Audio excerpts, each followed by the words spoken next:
Okay, this is the second painting in the beginner painting lesson series. This is the last of the beginner paintings, but we still have 4 more paintings to go, 2 of which will be intermediate, and the last 2 which will be a little more advanced. This is a pretty fun lesson. It's still fairly simple, and we're still working with the game Fez. This time we're going to dip our toes into a little bit of extra creativity. We're going to put Gomez in a simple yet compelling little environment. This is directly from the portion of the game where he receives his Fez. If you have yet to see the materials video or the first painting of Fez, those links will be in the description. I do recommend that you go check those out. This is building upon the first painting, so some of the concepts that we covered pretty clearly in that first painting will go a little bit quicker than it did the first time. And in this painting, we're still working with pixels, but the pixels are smaller and we have an added foreground and a background. And we'll also cover what it's like to decide to add something in the middle of a painting. Kind of scary decisions, but decisions that are important to become comfortable with. So let's go ahead and get into it. So we have to get the grid in, and you know I'm going to tell you to keep your pencil nice and sharp. The grid measurement is going to be kind of small, and it's important to keep your pencil sharp so your measurements remain accurate. Your reference image for this is in the description. There are 2 pictures, one that has a grid and one that has no grid. I will be using centimeters for this measurement. We used ½ inches on the last one. I just happen to need more units of measurement based on the size of my canvas. So specifically, I'll be using ½ centimeters. I need an area that is 76 by 40. This is about 36 centimeters across. So it makes easy sense that I would use ½ centimeters. Now take your time and do this right, just like the last video. There is less wiggle room for error with this grid. This is another test of patience. You'll be thankful that you put the time into it. So whatever it is that helps you relax and focus, do that.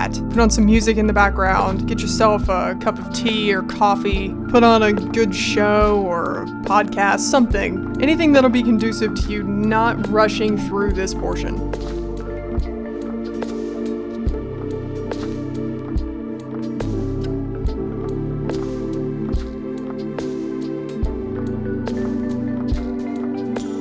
The process for this is the exact same as the last painting, it's just smaller, and it will probably take a little bit more time. Also remain patient when you're sketching your image. Don't let your lines get too out of control. Here are all of the colors that I'll be using for this painting. I'm not even sure I'll really even use this kind of turquoise color, and precise color matching is not a priority for this painting. We'll kind of look at it just a little bit, but the next video will be where we really cover how to precisely color match. This is still about getting used to getting paint down onto the canvas, figuring out how to use your tools, but this time we're setting up some actual scenery. And then of course you want some kind of palette, preferably one with a lid, because this painting will take a little bit of time and you will have to mix some colors. And if you've never tried to color match mixed colors, I can tell you that it's a skill that definitely takes a little bit of practice. And it's just not worth the hassle if you can mix up a good deal and then just put a lid on it so it doesn't dry out. And then obviously you need paintbrushes. These are pretty much the same paintbrushes as the last painting. You really need small brushes for this one. This small flat end and that detail brush will be used quite a bit for this painting. If it really bothers you, you can kind of do some light color matching just by holding up the different colors of paint that you have next to your picture and kind of feeling out whether or not your paint feels warmer or cooler, darker, lighter, and then adjusting to the best of your ability. Don't be too hard on yourself if you can't get something to match just right. Like I said earlier, we'll be doing fairly in-depth color matching in the next video. But for now, just get it, as close as you can, or if you even want to improvise some color, I don't even care if you make the grass pink. The only thing you really need to watch is that you do have a bunch of different shades of green in that grass. So that means if you had pink grass, then you would need several shades of pink. Whatever it is you feel like doing. And get yourself a cup of water. Remember to clean your brushes as you go. You don't want your brushes to be less effective the longer you go. And of course there's your rag of some sort and your little bottle of water. No additives to this yet. And then we'll start with mixing up the colors for the grass, because the grass is pretty prominent. So you want to grab your green and then grab a yellow as well. The reason you don't want to lighten this green with a white is because it'll make it really dull. By adding yellow, you kind of preserve that vibrance. I'm not going to worry about making this incredibly accurate, but I just want it close enough. And instead of adding yellow to the middle, I'm actually going to take a little bit of the brightest color I just mixed and put that in there instead. That will make it just slightly brighter. And I will actually add a little more yellow to that first color. If you're worried about making it as accurate as possible, then I'd add just a tiny bit of white to that first really bright color to kind of dull it down just a little bit, but I actually really like it this way, so I'm just gonna keep it. And there's nothing wrong with taking those little liberties when you're making a painting. It's something that'll catch your eye and just make it a little extra special. And then I'm just gonna get like one single line of each color and compare it to the source. It doesn't have to be perfect, but it needs to feel right. And for this, I think that middle color needs to be a little bit brighter, so I'm just gonna make that quick adjustment.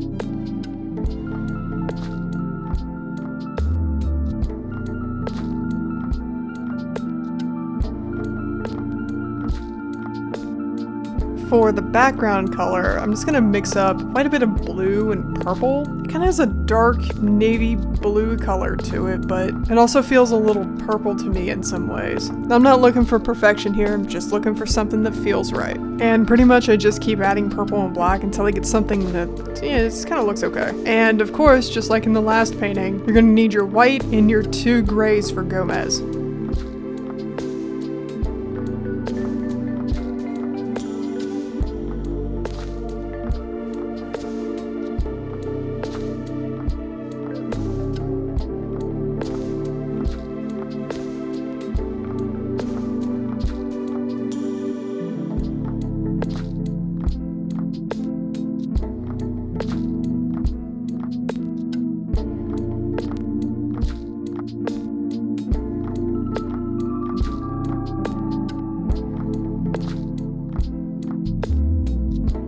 Now we are well on our way to getting this painting started. Yeah, it's a lot of prep, but every painting is. And that prep time makes a huge difference. It really sets the stage for a good painting.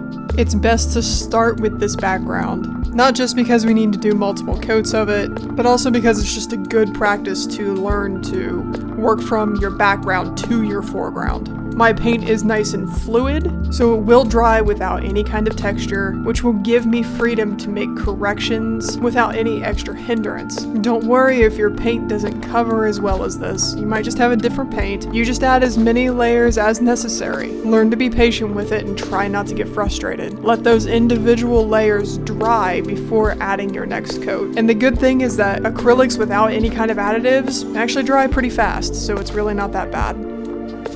I want to back up just a little bit right here. You'll notice as I'm unloading the paint from the brush, there's actually quite a bit of paint on it, and I realized that. So instead of smashing all of that paint right up to the line where I'm supposed to be fairly straight-ish, and being forced to leave a thick bead of paint or potentially really go far out of the line, I just move over and unload the brush into a different area, and then I come back and pull that paint along where it's supposed to be.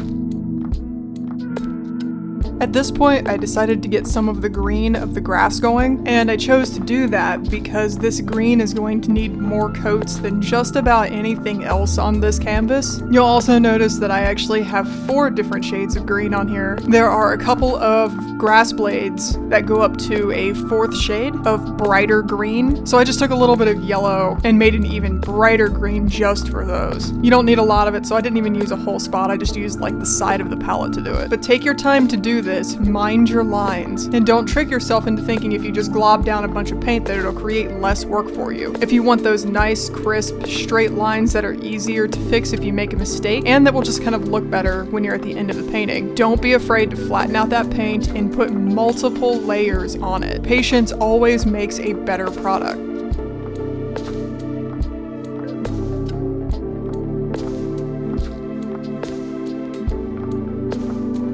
Once I get the grass going, I go ahead and just get the 2 little rocks done, as well as the first coats on Gomez. Just getting paint onto the canvas, right? Nothing's gonna look good here just yet. And I also use that background mix that we set aside for the ray of light that's supposed to be above them. And I decided to go ahead and do a second coat of the background while I was at it. So what happens when you get to this point in your painting and you realize, hey, there's actually something I need to add, but my grid is already gone and I'm already making progress in this. Don't be afraid to take a moment, measure out lines if you need to, and add some extra stuff, even mid-painting. So we're gonna go ahead and do that. If you look at this scene carefully, you can see from the ray of light that comes down, there's a gradient glow out from the sides. That's pretty normal. That helps indicate that there's some kind of shine or glow. But if you zoom in pretty far, you can see that it's actual individual lines that kind of follow our old grid line, except they're a little bit smaller. So we're gonna modify it a little bit to fit the old grid line to create something that kind of looks like a little bit of a glow. So how I'm gonna do this is I'm going to sharpen a white pencil. It can just be like a colored pencil, or if you even have just like a normal pencil, like a mechanical pencil, something that's nice and sharp, you'll still be able to see some of the reflection from the graphite on the paint, but the white does make it a lot easier. And I'll just make a small row of lines on either side, keeping it even. So I'm making a grid line on either side that matches the same 0.5 centimeter as the rest of the painting. And I'm moving outward from the beam of light. That way I'm sure to line up the grid just right with the blades of grass. This will create a nice finished look.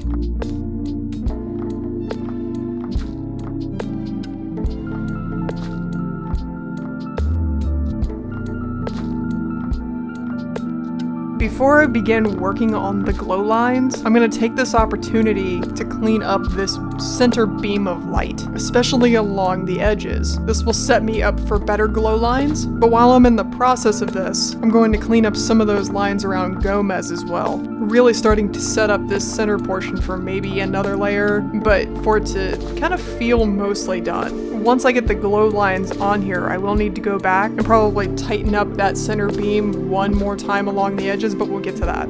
So I'm going to use a second palette for this. If you don't have a second palette, you can just get yourself like a plate or a piece of foil, wax paper, or something like that. But what's important here is you want to use your background color for this glow. That might sound a little bit weird because the background color is awfully dark, but to make the glow seem like it's actually fading into the background, it's important to use that background color as the base. So I have 11 different glow lines and 10 spaces around my palette, and that's okay. I'll make that work. But I'm gonna get this color into each of those spots, and then I'm gonna use a little bit of white to lighten each one up more than the previous one. Start out with just a small bit of white. Remember that you can always add more, but you can't take it out once it's in there. Also, I want to say that I'm sorry for the light continually adjusting. My camera got bumped to setting, so it's automatically adjusting for different exposures, so I apologize for that. And then you'll notice as I go along and add white, I'm also thinning all of this paint out. I want this paint to be extremely fluid, almost to an ink consistency. Not quite, but almost. When you paint with an acrylic that's been thinned out to something that's nearly an ink consistency, it works really well for doing different kinds of shading or adding depth to something. It also works really well in that regard to adding different types of light. Not only is the application pretty easy because the paint is so thin, but it tends to dry with a little less opacity, meaning you can see through it just a little bit. It really helps with that blending aspect. I start with the brightest color closest to the beam and work my way out, going darker with each line. Now my first color is brighter than the beam, which isn't necessarily true to the reference photo, and I find that this is okay. The final result to me works pretty well. If this is something that annoys you, then don't be afraid to go back and darken it up. This is your painting and you can make any of those decisions. Further, it's totally fine to go back and rework these lines. If you look at it and you think, you know what, maybe they're a little too bright or maybe they're a little too dark. Once you get them on there, do not be afraid to adjust the paint in your palette and go back over them as needed. That's one of the reasons that we keep this paint nice and fluid, so it's easier to correct and layer paint. You don't have to worry about a bunch of lines or an area getting abnormally thick on the canvas.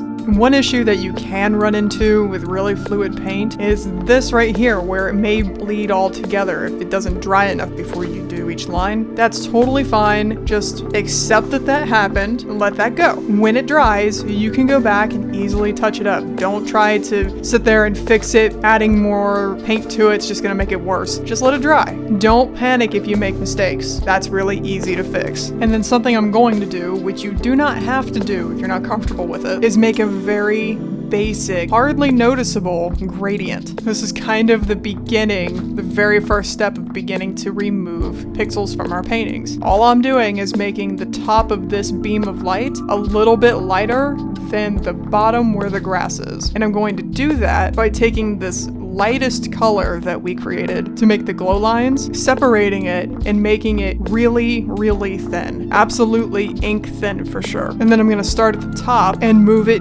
down closer to Gomez. If some of the areas begin to dry, then I'll just take a little bit of water and smooth out some of those edges. This might make you panic a little bit, but try to learn to enjoy this process and learn from it. If it doesn't look perfect, that's perfectly fine. But this is going to teach you how your paint will react to creating a very faint gradient. And then in order to get the bottom and the top to blend, just go right back to that original beam color, thin that out a little bit, and start at the bottom and work your way up a little bit, blending those two wet colors together as best as you can. I even add a little more brightness to the top. You make this what you want. This is time for you to practice and to learn. And then I'm going to use the original background color to remove two of the glow lines. I really didn't feel that they were necessary, so I'm just going to take them out. And look at this thing, it's already kind of starting to look like a painting. Then once all of that dries, this is a good time to go back and make any kind of corrections, fix any mistakes, or anything you want really, to make this background feel right. Because from here out, we want to move forward with the foreground. This is probably my fourth or fifth layer into this green, and that's to be expected, especially for the really bright color. But use each of these layers to refine and straighten out lines. It helps to use the flat edge of the paintbrush to almost saw that color into a straight line, using it like a saw. Take your time with this and be patient. You would be amazed by how straight your lines can be with patience. Once you accomplish that complete coverage, you'll notice that no matter how hard you tried, pretty good chance you're still going to have a lot of imperfect rounded lines or wiggly areas that just don't really feel all that great. This is why we have the detail brush. When using the detail brush, it is pretty important that your paint is thin. There's a good chance that just due to use and exposure to the air that your paints have thickened up a little bit. Go ahead and thin those out. The thinner paint will give you more control over how the paint unloads from your brush and where you're putting that paint. It'll help you with your lines and with your corners. And this is where it's important to remember to unload the paint from your brush in somewhere that's a little more open, and then drag that paint to where you need it. That will also help you control the precision of what it is you're painting.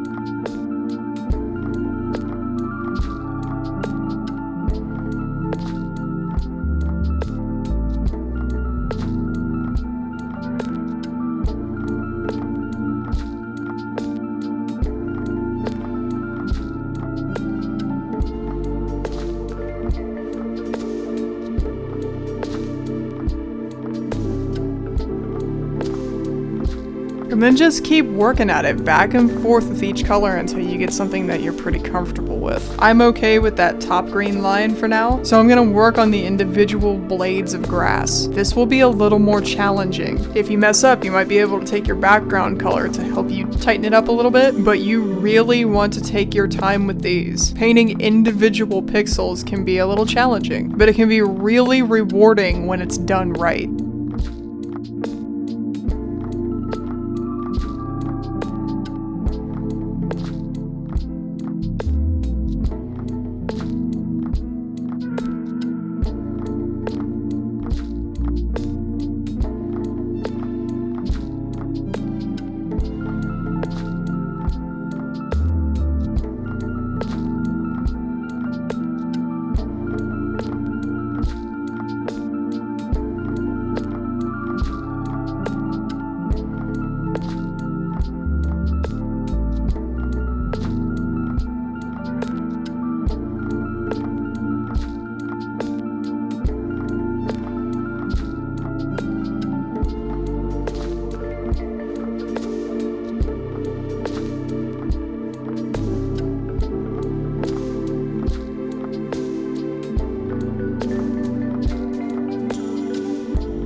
When you get done with all of your little blades of grass and the grass and the rocks are looking pretty good, that's when you want to clean up Gomez. And I'm not going to spend a lot of time focusing on that because we've already painted Gomez once in the last video. The only difference here is that he's smaller. So remember, take your time and really watch your edges because the background behind Gomez is a gradient. So it'll be a little more difficult to correct if you kind of get out of control. It's not impossible to correct, but it will be a little more difficult. So there are these little stars that I put in here. I kind of put them in arbitrary places because they're kind of in arbitrary places in the reference, and there are also a ton of them in the reference, but I only put in a few. You can kind of treat these as 3 pixels across and 3 pixels down, although I actually have them as half of the size of the pixels that we created, so it's really kind of, like 1.5 across, 1.5 down. But the painting method remains the same. So for the bands that go up and down, I'm gonna use that